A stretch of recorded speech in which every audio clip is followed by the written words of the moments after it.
ನಮಸ್ಕಾರ ಆತ್ಮೀಯರೇ, ನ್ಯೂಸ್ ಡೈರಿಗೆ ಸ್ವಾಗತ. ಕಾಮಿಡಿ ಕಿಲಾಡಿಯ ನಟಿ ನಯನ ಸದ್ಯ ಕನ್ನಡದ ಟಾಪ್ ಹಾಸ್ಯ ನಟಿ. ಒಂದು ಕಾಲದಲ್ಲಿ ಕನ್ನಡ ಸಿನಿಮಾ ರಂಗ ಹಾಸ್ಯ ನಟರಿಂದಲೇ ತುಂಬಿ ಹೋಗಿತ್ತು. ಉಮಾಶ್ರೀ, ರೇಖಾ ದಾಸ್ ಹೀಗೆ ಹತ್ತಾರು ನಟಿಯರಿದ್ರು. ನಟರಿಗಿಂತ ನಾವೇನ್ ಕಮ್ಮಿ ಇಲ್ಲ ಅನ್ನೋ ರೇಂಜ್ಗೆ ಎಲ್ಲರನ್ನ ನಗಿಸ್ತಾ ಇದ್ರು. ಆದ್ರೆ ಈಗ ಹಾಸ್ಯ ನಟಿಯರನ್ನ ದುರ್ಬಿನ್ ಹಾಕಿ ಹುಡುಕಿದ್ರೂ ಸಿಗಲ್ಲ. ಹಾಸ್ಯ ನಟರಿಗಿರೋ ಬೇಡಿಕೆ ಹಾಸ್ಯ ನಟಿಯರಿಗಿಲ್ಲ. ಬಹುಶಃ ಇದೇ ಕಾರಣಕ್ಕೋ ಏನೋ ಗೊತ್ತಿಲ್ಲ. ಆದರೆ ಹಾಸ್ಯ ನಟಿಯರು ಕನ್ನಡದಲ್ಲಿ ತುಂಬಾನೇ ಕಮ್ಮಿ. ಅದೇ ಗಂಡ್ಮಕ್ಳ ವಿಷಯಕ್ಕೆ ಬಂದರೆ ಸಾಲು ಸಾಲು ಕಲಾವಿದರು ಸಿಗ್ತಾರೆ. ಚಿಕ್ಕಣ್ಣ, ಸಾಧು ಕೋಕಿಲ, ಕೇರ್ಪೇಟೆ ಅಪ್ಪಣ್ಣ, ಕುರಿ ಪ್ರತಾಪ್, ಹೀಗೆ ಹೇಳ್ತಾ ಹೋದ್ರೆ ಪಟ್ಟಿ ದೊಡ್ಡದಾಗುತ್ತಾ ಹೋಗುತ್ತೆ. ಕನ್ನಡದಲ್ಲಿ ಹಾಸ್ಯ ಕಲಾವಿದೆಯರಿಗೆ ಬರಗಾಲ ಶುರುವಾದ ಹೊತ್ತಲ್ಲಿ ಮನೆ ಮಾತಾದವರು ನಟಿ ನಯನ.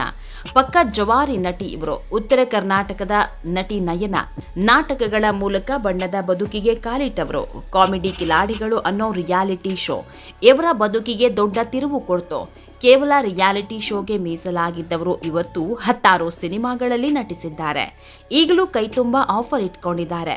ಹೀಗೆ ಬಣ್ಣದ ಬದುಕಲ್ಲಿ ಸಿಕ್ಕಾಪಟ್ಟೆ ಬ್ಯುಸಿಯಾಗಿರೋ ನಟಿ ನಯನ ಬದುಕಲ್ಲಿ ಮಾಸದಂತ ಗಾಯಗಳಾಗಿದೆ. ಅದರಲ್ಲೂ ಮಗು ವಿಷಯಕ್ಕೆ ನಯನ ಪಟ್ಟ ಪಾಡು ಅಷ್ಟಿಷ್ಟಲ್ಲ. ದುರಂತ ಅಂದ್ರೆ ಗರ್ಭಪಾತವಾಗಿದ್ದೇ ನಟಿ ನಯನಾಗೆ ಗೊತ್ತಾಗಿರಲಿಲ್ಲ. ಮುದ್ದೆ ರೀತಿ ಮಗು ಹೊರ ಬಂದಿತ್ತಂತೆ. ಇದೆಲ್ಲದರ ಬಗ್ಗೆ ಇವತ್ತಿನ ವಿಡಿಯೋದಲ್ಲಿ ಹೇಳ್ತಾ ಹೋಗ್ತೀವಿ. ನಮ್ಮ ಚಾನೆಲ್ನ ನೀವಿನ್ನೂ ಸಬ್ಸ್ಕ್ರೈಬ್ ಮಾಡಿಲ್ಲ ಅಂದರೆ ಮಿಸ್ ಮಾಡಬೇಡಿ, ಈಗಲೇ ಸಬ್ಸ್ಕ್ರೈಬ್ ಮಾಡಿ. ಈ ವಿಡಿಯೋವನ್ನು ಕೊನೆಯವರೆಗೂ ನೋಡಿ, ನಿಮ್ಮ ಅನಿಸಿಕೆಗಳನ್ನು ಕಮೆಂಟ್ ಮಾಡಿ. ಆತ್ಮೀಯರೇ, ನಟಿ ನಯನ ಜೀವನದಲ್ಲಾದ ಒಂದಿಷ್ಟು ಕಹಿ ಘಟನೆಗಳನ್ನು ಸ್ವತಃ ಅವರೇ ಹೇಳ್ಕೊಂಡಿದ್ದಾರೆ. ಅದೇನ್ ಅನ್ನೋದನ್ನ ಹೇಳ್ತಾ ಹೋಗ್ತೀವಿ. ಮದುವೆಯಾದ 1 ವರ್ಷದಲ್ಲಿ ನಾವು ಫಿಕ್ಸ್ ಆಗಿದ್ವಿ, ನನಗ್ ನೀನೇ ಮಗು, ನಿನಗ್ ನಾನೇ ಮಗು ಅಂತ. ನಮ್ಮನ್ನ ನಾವು ಚೆನ್ನಾಗಿ ನೋಡ್ಕೋಬೇಕು, ನಮ್ಮ ನಡುವೆ ಇರುವ ಗೊಂದಲಗಳನ್ನ ದೂರ ಮಾಡ್ಕೊಳ್ಳೋಣ ಅಂತ ನಾನು ಮತ್ತು ನನ್ನ ಗಂಡ ನಿರ್ಧಾರ ಮಾಡಿದ್ವು. ಎಲ್ಲಿ ನನ್ನನ್ನು ಮದುವೆ ಮಾಡಿಕೊಂಡ್ರೆ ನನ್ನ ವೃತ್ತಿ ಬದುಕು ನಿಂತು ಬಿಡುತ್ತೋ ಅಂತ ನನ್ನ ಗಂಡ ಶರತ್ ಹೆದರಿ ಬಿಟ್ಟಿದ್ರು. ಆದರೆ ಮದುವೆ ಆದಮೇಲೆ ನನ್ನ ಬದುಕೇ ಬದಲಾಗಿ ಹೋಯಿತು. ಮದುವೆ ನಂತರವೇ ಹೆಚ್ಚೆಚ್ಚು ಆಫರ್ ಬರುವುದಕ್ಕೆ ಶುರುವಾದವು. 22ನೇ ವಯಸ್ಸಿಗೆ ಮದುವೆ ಮಾಡಿಕೊಂಡ ನನಗೆ ನನ್ನ ಲಕ್ಕೆ ಬದಲಾಗಿ ಹೋಯಿತು. ಆತ್ಮೀಯರೇ, ಹೀಗೆ ಜೀವನವೇನೋ ಚೆನ್ನಾಗಿ ನಡೆಯೋದಕ್ಕೆ ಶುರುವಾಯಿತು. ಒಂದಿಷ್ಟು ಕಾಸು ಗುಡ್ಡೆ ಹಾಕ್ಕೊಂಡ್ವಿ, ಕೈ ತುಂಬ ಆಫರ್ ಸಹ ಇದ್ವು.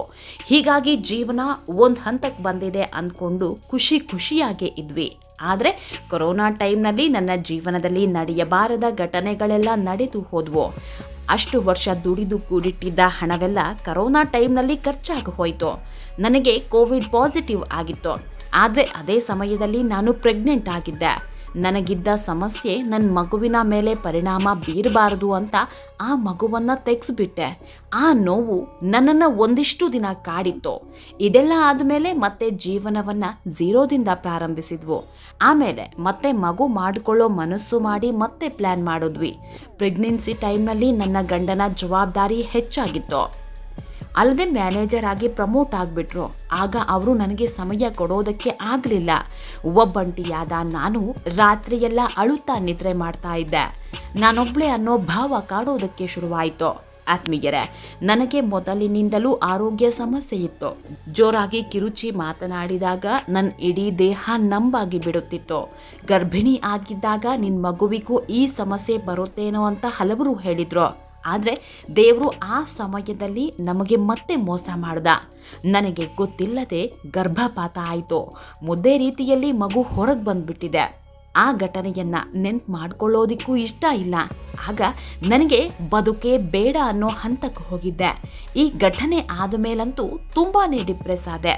ಬಳಿಕ ಮತ್ತೊಮ್ಮೆ ನಾನು ಪ್ರೆಗ್ನೆಂಟ್ ಆದಾಗಲೂ ನನಗೆ ಭಯ ಕಾಡೋದಕ್ಕೆ ಶುರುವಾಯಿತು. ನನಗೆ ಮಗು ಬೇಡ ಅಂತ ತೀರ್ಮಾನ ಮಾಡಿಕೊಂಡಿದ್ದೆ. ಹೀಗಾಗಿ ಒಂದಿಷ್ಟು ಮಾತ್ರೆ ನುಂಗುಬಿಟ್ಟಿದ್ದೆ. ಒಬ್ಬ ಮನುಷ್ಯ ಎಷ್ಟು ಅಂತ ಹೊಡೆತ ತಿಂತಾನೆ ಹೇಳಿ. ಆಸ್ಪತ್ರೆಗೆ ನನ್ನನ್ನು ಸೇರಿಸಿದಾಗ ವೈದ್ಯರು ಮಗುವನ್ನು ಚೆಕಪ್ ಮಾಡ್ತಾರೆ. ಆಗ ನಿಮ್ಮ ಮಗುವಿನ ಹಾರ್ಟ್ ಬೀಟ್ ಚೆನ್ನಾಗಿದೆ ಅಂದುಬಿಟ್ರು.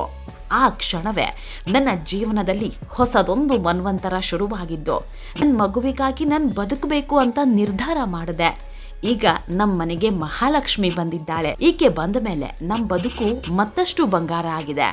ಯಾವ ಮಗು ಬೇಡ ಅಂತ ಮಾತ್ರೆ ತಿಂದಿದ್ದೇನೋ ಆ ಮಗುವೆ ಇವತ್ತು ನನ್ನ ಬದುಕಿನ ಆಶಾಕಿರಣ ಆಗಿದೆ ಅಂತ ನಟಿ ನಯನ ಕಣ್ಣೀರು ಸುರಿಸಿದ್ದಾರೆ.